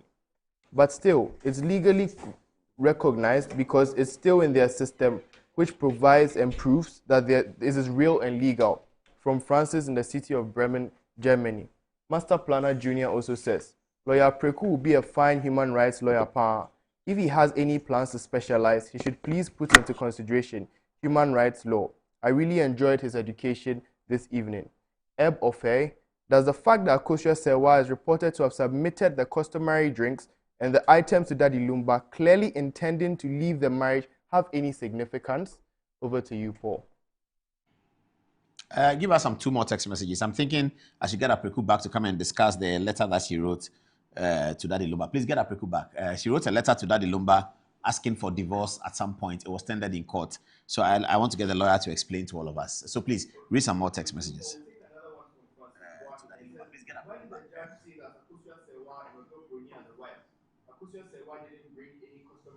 Case before the judge. Gosh. And we have a longer one from NYB ACN. He says, Paul, the judge rejected the evidence, suppressing the truth, and decided to rule against her solely on technical grounds. If the judge really wanted the truth, she would have made others to ascertain from the German authorities whether or not the evidence, that is, the marriage certificates presented to the courts, were credible or false. It is unethical and shameful for a court to sacrifice justice on the altar of technicalities. The court's purpose is to do justice, to know the truth, and to throw the truth to the dogs based on technicalities. The last one from Augustine Asari Donko. He says, the Bushapanian is right. There is no landing over notes when one Bushapanian dies and another takes over. The man has put all emotions aside and doing what he has to do. Okay, and back to you, Paul. I end with this one, Godwin Latte. He said, Paul, please allow the law to educate us. So back to you, Paul and Apreku. Yes. Apreku, one more point that we didn't deal with. You know, there's this talk about Akosua Serwaah saying at some point that she doesn't want to have the relationship with Lumba anymore. And she wrote a letter, Lumba ignored it, and apparently it was read in court. What's the value of that? So in fact, I put it as one of the themes for discussion. Okay. But we couldn't go there. So the court found that there's an extensive process for the dissolution of customary marriages. Mm-hmm. The court found out that yes, Daddy Lumba and Akosua Serwaah were indeed married under customary law. Mm-hmm. And then maybe subsequently, Akosua Serwaah says or makes the point that the marriage was converted to civil in Germany. So the court now says, or the court made the point that there's an extensive process through which an individual can claim to have his or her customary marriage dissolved. Mm-hmm. That process was not undertaken in this case, and therefore, but the fact that she wrote a letter is not sufficient to dissolve the marriage. But the letter begins the process, doesn't it? Well, the court laid down these steps. That one, there has to be communication. There has to be a meeting by both families. Mm-hmm. Of both Akosua Serwaah and Daddy Lumba. The reason being that under customary law, it's not just a marriage between two persons, but a marriage between their families. Mm-hmm. So there has to be a marriage. It's a prerequisite. It must happen. Now, the parties have to be called and interviewed by the family members as to what are the specific reasons for which they wish the marriage to be dissolved. 3, they must then have a mediation session, so those or steps attempt at mediation. Those steps were not done? Those steps were not undertaken. It was just the writing of the letter, the purported writing of that letter, and the purported returning of the drinks, which they claim was sufficient to dissolve the marriage, the customary marriage. But under customary law... Okay, so that was being urged by Odobroni's lawyers? Yes, in fact, Akosua Serwaah had cancelled the marriage. The marriage. In fact, that was even more so by the Bushapani's lawyers. Mm-hmm. I think one Fatima Yila. So the court rejected that? The court rejected and found that Akosua Serwaah is still married to Daddy Lumba under customary law. I don't see why they had to go into that province, the issues of abandonment and the issues of marriage and the customary law and all that. I don't see why they even went there anyway. Because it doesn't have any legal legs. The fact that Akosua Serwaah has not seen Lumba for a while doesn't have any legs in court? It doesn't. Really? Once you are married, you are married. The process for dissolving marriage is there. Undertake those processes. Well, is that not a legal maxim principle that after 7 years of no interaction? No, that is after 7 years is when that's in the Evidence Act section 33. Mm-hmm. That's after 7 years of not hearing from the person at all, and all attempts to reach the person have proven futile. Then you can, if the person is presumed dead. So remember Castro. Yeah. So the person is presumed dead. And so that is when... So to the extent that Lumba, you can lead evidence to show that Lumba was hearing of her. And knew she was alive. Then it's not... knew that she was alive, however, the children and all that. There is desertion. Mm-hmm. There are 2 forms of desertion in the Matrimonial Causes Act. Desertion for 2 years and desertion for 5 years. Mm-hmm. In both of these instances, they assist the courts to come at the conclusion of dissolving the marriage. The desertion in and of itself is not the dissolution of the marriage. Oh, so it's like a weight of evidence. So the court will say, okay, because you haven't stayed together for 5 years, I am hereby cancelling this marriage. But you can't say that because they have not stayed together for 5 years, automatically the marriage is dissolved. So there's nothing that automatically dissolves a marriage except death. Except death. Yeah. That will automatically dissolve a marriage. Or somebody vanishing for 7 years, you do not hear from him at all. no trace, like something like Castro as an example. So Castro's thing, after the 7th year, they did something in court to mark that indeed now he's deemed to have died. The person gets missing for 7 years. And it happened a lot in those days. In those days, there was no social media, there was no phone. You jump on the under of a ship. You remember, I don't know if you watched that movie, Deadly Voyage. Yeah, Deadly Voyage, yeah. From Takoradi, Sekondi. You are going to Liverpool. You don't hear any, there are some people who don't make it, some people die in the Sahara Desert. So for 7 years, if you do not hear in such circumstances, you can go on and marry another person. But abandonment in and of itself, or failure to live together as man and wife, is not in and of itself divorce. It can help you get a divorce. So it's dangerous for people to act divorced, but enjoy their separate lives. It's dangerous. What is it, act divorced? So they've separated, the woman has moved away, lives in another house, the man lives in another place. Yes, they are effectively divorced, but they haven't gone to court to say anything. Yes, it's dangerous. So it's dangerous because even under customary law, and that's what I said, that the court laid down the steps, that even under customary law, these are the things that are supposed to be done. And I remember the head of chambers, when this issue came up, Mr. Alex Quinn, who was a former board chair for Land Commission, told me a similar story that happened in Bono. He said many people think that the mere returning of the drinks is divorce. And that when he went, his grand aunt told him that no, and that the extensive processes that have to be undertaken. So the mere fact that you have fought with your wife and you take the customary drinks back, your wife takes the customary drinks and comes to give it to your mother, does not mean you have divorced. Because in fact, even the person who receives the customary drinks is also important. It's not merely going to the family house and seeing Kojo playing football. You drop the customary drinks and say, "Medime saba," then you are done. Means I've brought my drinks, so you are done with the marriage. No, it does not. It's not like that.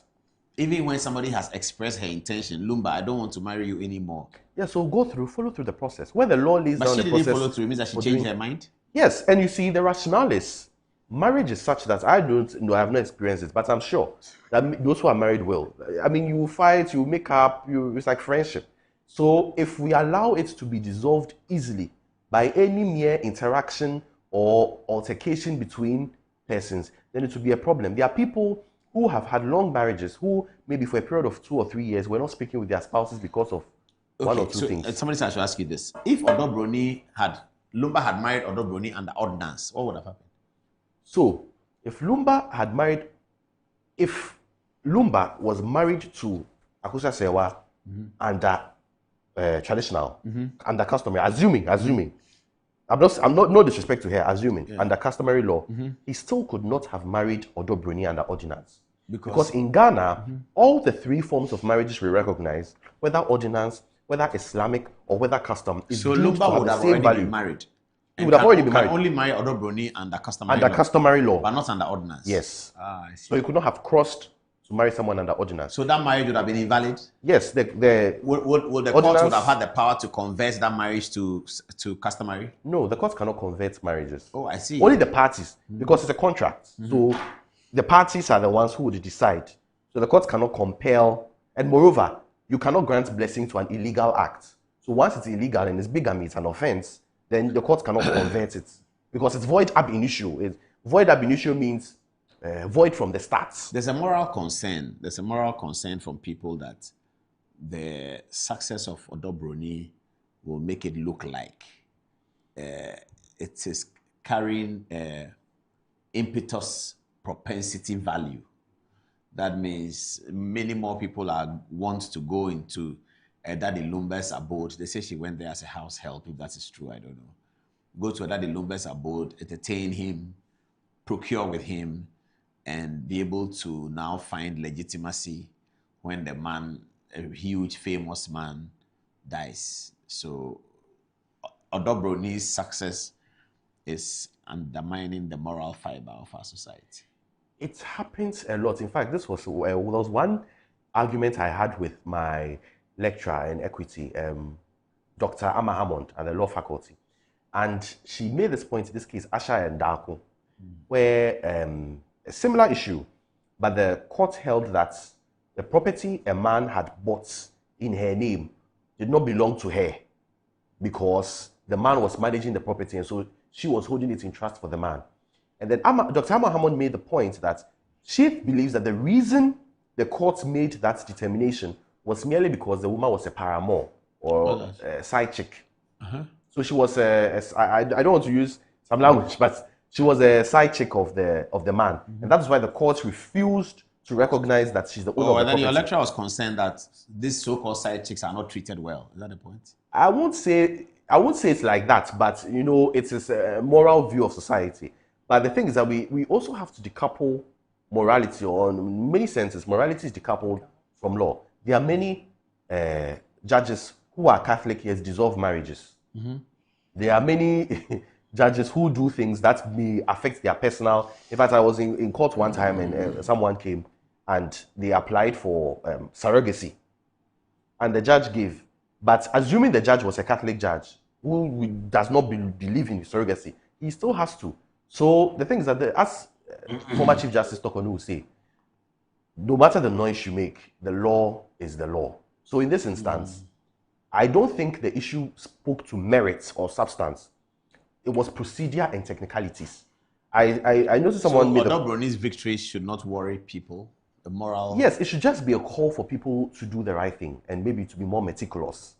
And I now understand why when you ask my mother for my school reports in KG, she still has it hidden somewhere.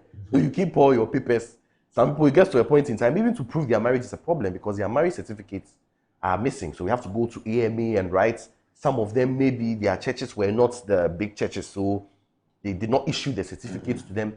Some got a certificate, but the venue was not registered. I see. Oh, yes. And they think they are married. And they think that we are not married. Under the law. Venue, even the place where you marry, the place where you marry is important. So for I cannot speak for other churches, but for the Catholic Church, they will say, come to the church and get married and let your certificate be issued.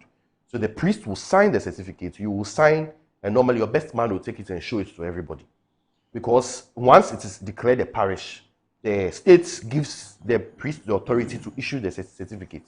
So many people, they've gone to do these garden weddings at event centers, but they are not married because the venue of the place. So if you are like that, have to go and check. The place has not been earmarked by the law to be a place where marriage is. Even time. The law prescribes time. You can't marry in the night. Yes, for marriage. What time do you have to marry? It gives in the day, within, I forgot the specific hours. From 8 to 4. For it gives a period of time to marry. Oh, but those who want to say I do under the moonlight. Or better, so you can go and do AMA. Many people do that. So they go to AMA, they do the proper one. Then the rest is the blessing, whatever you do. So you can go and get a pastor. You can, that one you are free. But for the AMA, if you do not attend maybe Methodist, Presby, Anglican, Catholic, to be sure, just go to AMA or confirm from your pastor. Even that one, I remember about 3 years ago, a pastor was arrested for giving certificates when he does not have the power to do so. Oh, I see. So that one, so you have to be careful. But many people to play. So those who want to travel, for instance, and prove Ghanaian marriages abroad, they should be really careful. Yes. They should have a lawyer with them. Experts to show that this is the marriage. These are the incidents of the marriage. And this, because the courts abroad, I can speak for the UK because I've studied their legal system, so I know. I don't know for maybe other legal systems are a bit lax. But the UK was the one that I have worked on, so I know for a fact that for there also, foreign law is a matter of fact. That also has to be proven in the courts of the UK. Yeah. So there was an instance where a woman applied for LA, got its letters of administration to administer her husband's estate, and then she just procured affidavits of certain people to say that they were married under customary law. And it was an issue because by so doing, it shows that there was no way the courts could have an assessment of what customary law is because there was no expert to speak to what customary law is. So they had to go and get a Bushiapini in the family, in the village, to swear and state these are the reasons before you go. Thank you. Thank you very much. Let me just go to Alhassan Bello now as we end. So we'll divide this Preku session into two, isn't it? Then we can deal with it. Okay.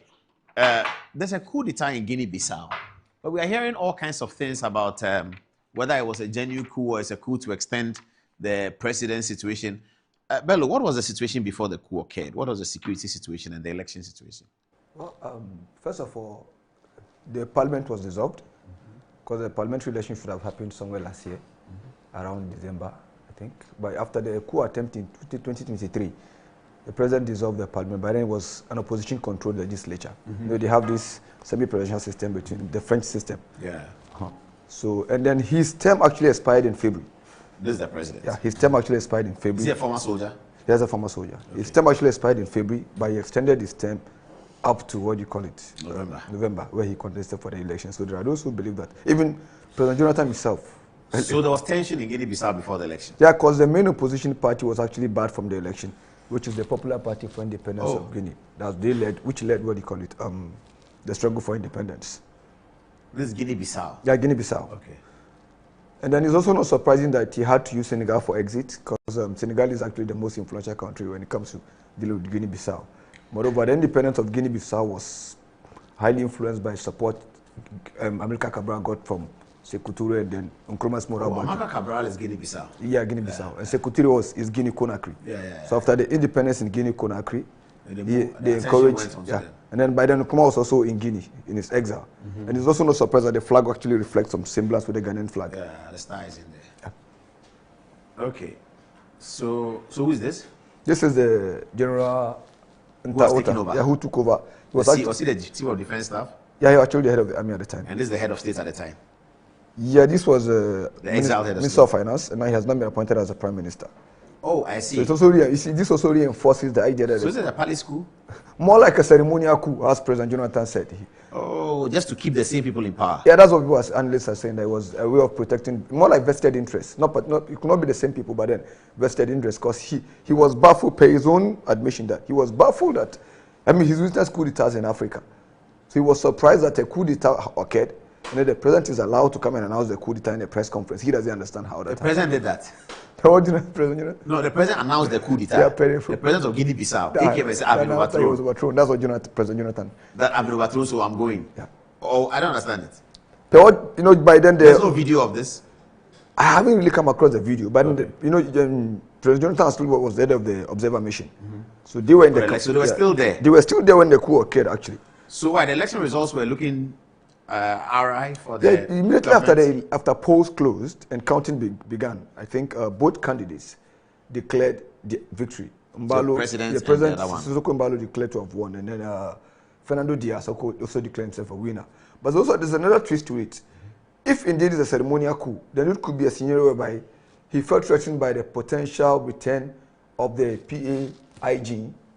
The old party. The old party he barred from. When he barred Simon Pereira from contesting the election, okay. When he banned Pereira from contesting the election, so they backed Diaz in an alliance. Okay, so the party Friend of Guinea, which is the main leading opposition, was barred from the election. So they decided to throw their weight behind Simon Diaz. So perhaps if indeed it was a ceremonial coup, it means that he was threatened by the potential return to power of the PAIG through Simon Diaz. Okay. And that could go so to... And then who was controlling parliament by the time the election results were coming? The opposition party. No, by then parliament was dissolved. But I mean, this wasn't a parliamentary election. It was only presidential election. Oh yeah, French. But prior to the dissolution of the parliament... Yeah, but after that they will vote people into parliament. So prior to the dissolution of parliament, the former Liberation Party had majority of the seats in parliament. Okay.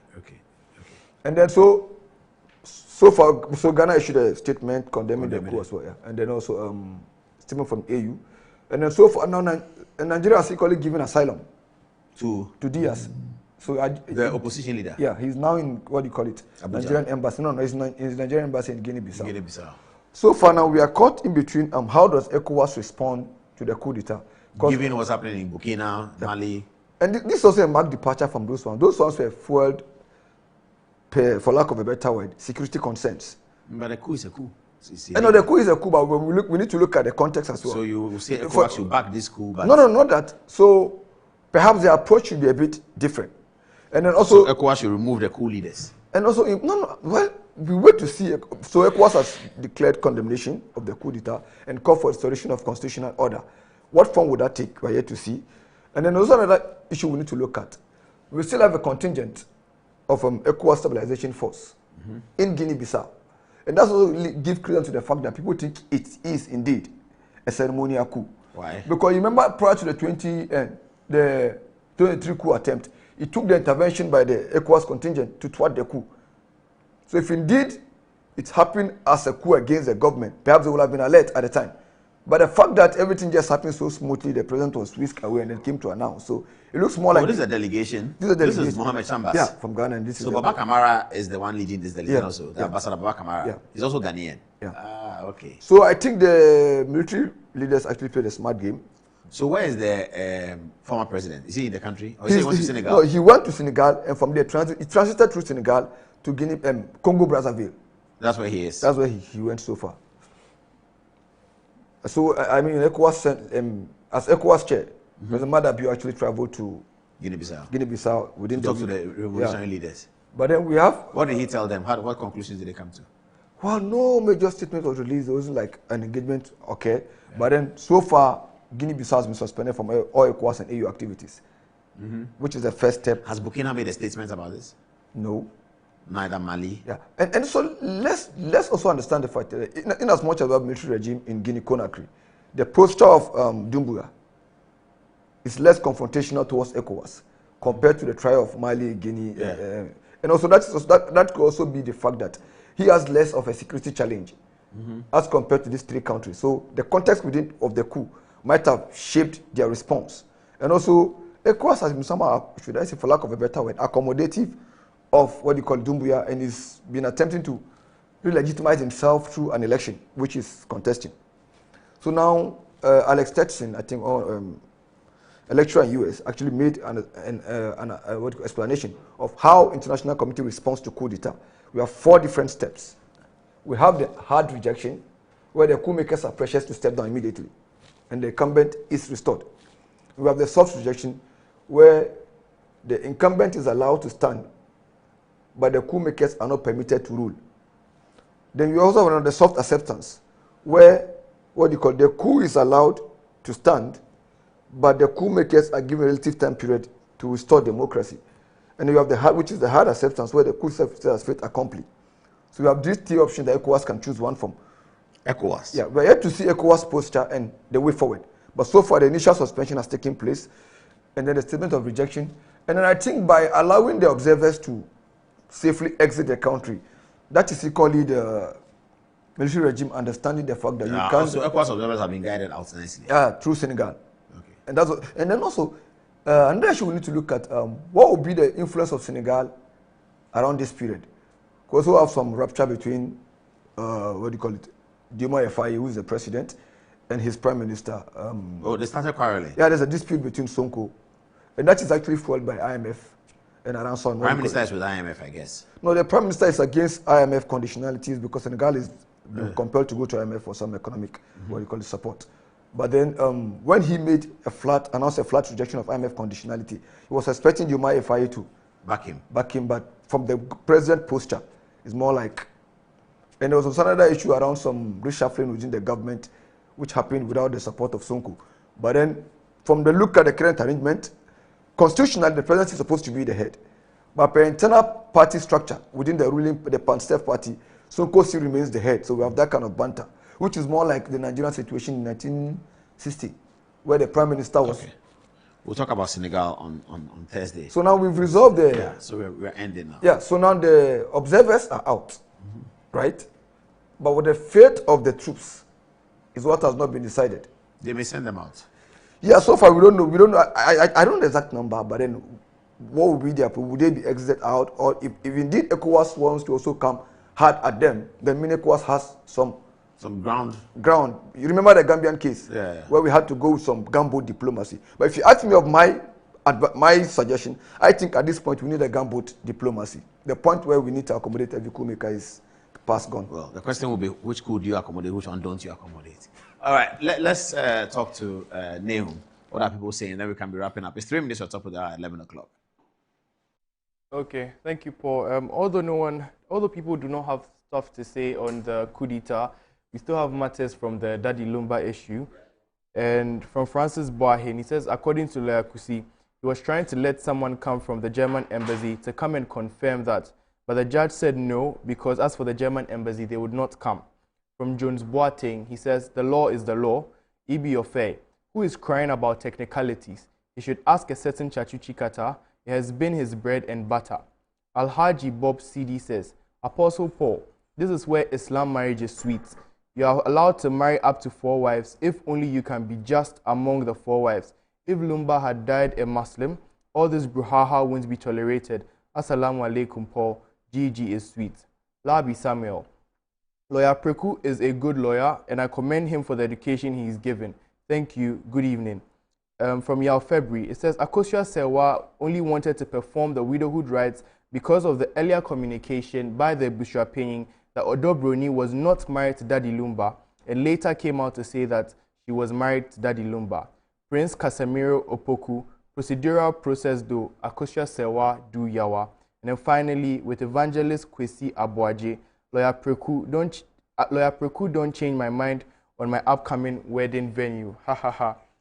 Paul, also research turned up that the time Apreku was talking about for the marriage is 8 a.m. to 6 p.m. for a marriage to be valid on a licensed property, and then 8 a.m. to 4 p.m. where it's at the registrar's office. Over to you, Paul. All right, so I'm sure we've learned quite a bit, and a lot more will also be on our Facebook page. Thanks for watching another edition of Good Evening Ghana. It's December. Merry Christmas to you all. We'll be back on Thursday.